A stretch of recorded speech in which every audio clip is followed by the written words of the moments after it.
So yun, no, sa wakas mga tol, ito na yung pinakaantay ko dati pa. Call of Duty Warzone Mobile mga tol. Naging available na ngayon sa Play Store. Kaya sa mga mahilig maglaro dyan ng Call of Duty, download nyo na to mga tol. Install nyo na. Install nyo na pala. Ay, kailangan gagawa. Wait lang. Kasi ano ko lang, install ko lang mga tol eh. Username. Siyempre yung paborito kong pangalan mga tol. Chiron yan, no? Chiron. Diba? Yes, papalitan din natin yan mga tol. Yun, no? Sarap. Dati mga tol, sa PlayStation ko lang to nilalaro. Pero ngayon, nasa mobile na mga tol. Siyempre sa iPad natin in-install yan para mas malaki. Ang ganda ng graphics, oh. Parang talagang sa PlayStation eh. Ang galing ng developer na ito mga tol. Medyo hahaluan ko lang ng gaming yung yung content ko. Dati naman kasi ako nag-gaming mga tol eh. Dati ako nag-i-stream eh. In-stream tol eh. I-stream mga tol. More experience siyempre. But less. Kailangan more. All that, ano to? Do you play mobile shooters?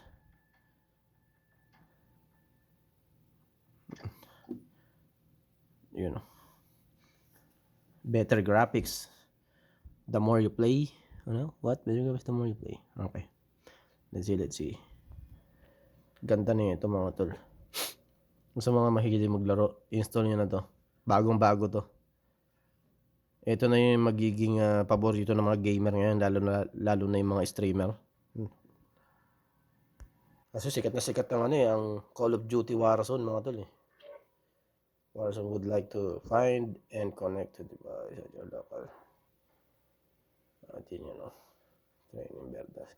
Ganyan din, ganito yung sa PlayStation mga tol, nilalaro ko sa PlayStation. Kaya lang, dahil nga lumipat kami, hindi na ako makapaglaro sa PlayStation dahil lagi na ako nasa trabaho.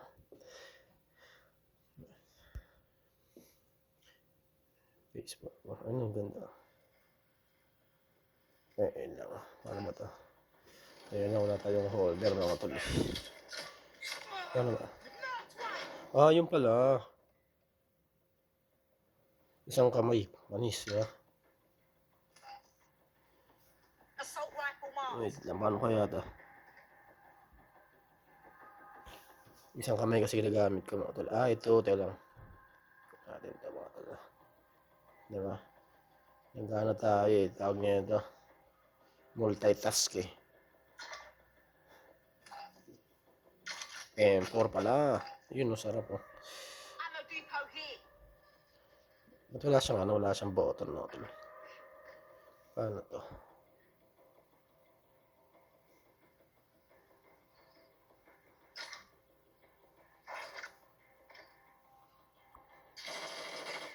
Ba't walang baril sa kaya daya? Ay, automatic. Nasa controls to mga tol. Control. Maganda rin yung graphics mga tol. Pwede na. Hindi na masama oh. Yan natin. Isang daliri lang kasi ginagamit ko mga tol. Kaya ganito, magpasensyahan nyo na.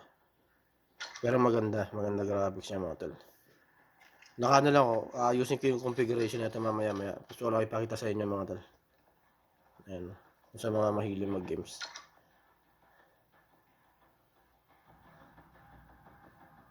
Ay.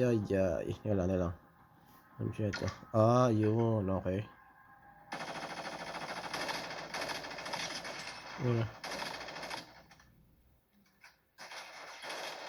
Nakakabilis.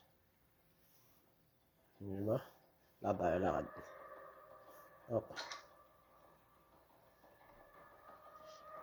May sprint din yan. Ayusin natin lahat ng controls yan. Parang ano lang yan eh. Call of Duty PlayStation. Sa PlayStation lang yan eh. Teka. Matayaw. Tawal lang ano.